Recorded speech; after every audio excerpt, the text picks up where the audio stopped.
Hello friends, क्या कभी ऐसा हो सकता है भला कि जिस कृष्ण की दीवानी सारी दुनिया है वो कृष्ण किसी के ऐसे दीवाने हो गए हो कि उन्होंने उसके भी पैर पकड़ लिए हो।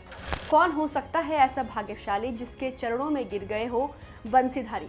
दोस्तों, आज हम पुराणों से जानेंगे कि आखिर ऐसा क्या हुआ था कि जिसके चरणों की धूल लेने के लिए बड़े बड़े ऋषि मुनि भी हजारों साल तपस्या करते थे, लेकिन वही माधव बाकी बिहारी राधा रानी के चरणों के दास हो गए थे और उन्होंने अपनी राधा रानी के चरणों को पखार कर उसका जल भी पी लिया था। राधा रानी तो वृंदावन की महारानी है, इसीलिए लोग कहते भी हैं राधे राधे कहो और चले आएंगे बांके बिहारी। लेकिन बहुत कम लोगों को पता है कि बांके बिहारी यानी हमारे श्याम सुंदर राधा रानी के इतने बड़े दीवाने थे कि एक बार उन्होंने अपनी राधा रानी के चरणों को पखार कर उसके चरणामृत ही पी लिया था। जिन कृष्ण के चरणामृत को पीकर लोगों को मोक्ष हासिल हो जाता है, तो वहीं श्री कृष्ण ने आखिर राधा रानी के चरणों में ऐसा क्या पाया कि उन्होंने उनका चरणामृत ही पी लिया था। चलिए दोस्तों, अब मैं आपको वो कथा सुनाती हूँ जिसे सुनकर आप भी राधा रानी के चरणों में झुक जाएंगे, ठीक उसी तरह जिस तरह कभी सृष्टि के पालनहार विष्णु के अवतार श्री कृष्ण हो गए थे। दोस्तों, एक समय की बात है, एक दिन श्री कृष्ण बहुत बीमार हो गए थे। किसी भी वेद की दवा और जड़ी बूटी उन पर असर नहीं कर रही थी। तब श्री कृष्ण ने गोपियों से कहा कि उनके पास एक ऐसा उपाय है जिससे वो तुरंत ठीक हो जाएंगे।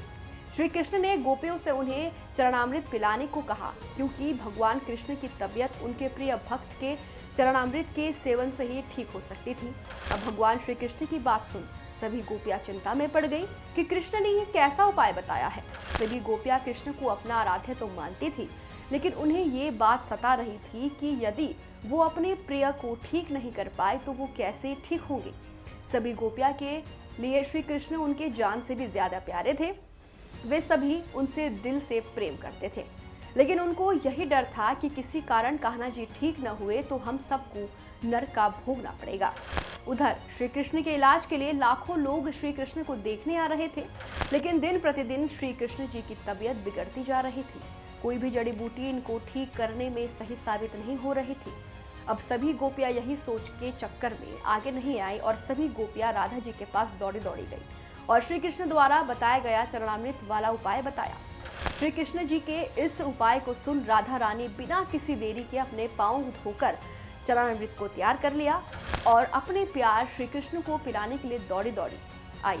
हालांकि राधा को भी डर था कि अगर वो भी दूसरी गोपियों की तरह श्री कृष्ण को नहीं ठीक कर पाए तो उन्हें भी नरक जाना होगा। लेकिन वहीं राधा रानी के लिए श्री कृष्ण का स्वस्थ होना सबसे ज्यादा जरूरी था। कृष्ण को ठीक करने के लिए वह नरक जाने के लिए भी तैयार थी। फिर राधा रानी अपने पैरों का बना चरणामृत लेकर कृष्ण जी के पास गई और उन्हें धीरे धीरे पिलाने लगी। राधा ने श्री कृष्ण जी को जैसे ही वो चरणामृत पिलाया, श्री कृष्ण कुछ ही देर में धीरे धीरे ठीक होने लगे, क्योंकि राधा जी के प्रेम और भक्ति में सच्ची निष्ठा थी और इसीलिए राधा जी को उनका सच्चा भक्त और प्रेम माना जाता है। उनके प्यार निष्ठा के कारण ही कृष्ण जल्दी से ठीक हो गए थे। फिर जैसे ही भगवान कृष्ण ठीक हुए, उन्होंने राधा जी का शुक्रिया किया। इसलिए आज पूरी दुनिया कृष्ण जी से पहले राधा का नाम जरूर लेती है।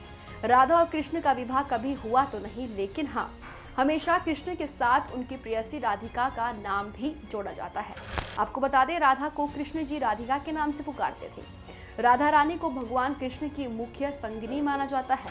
वो प्रेम, कोमलता, करुणा और भक्ति की देवी है। शास्त्रों में उन्हें लक्ष्मी का अवतार भी माना जाता है।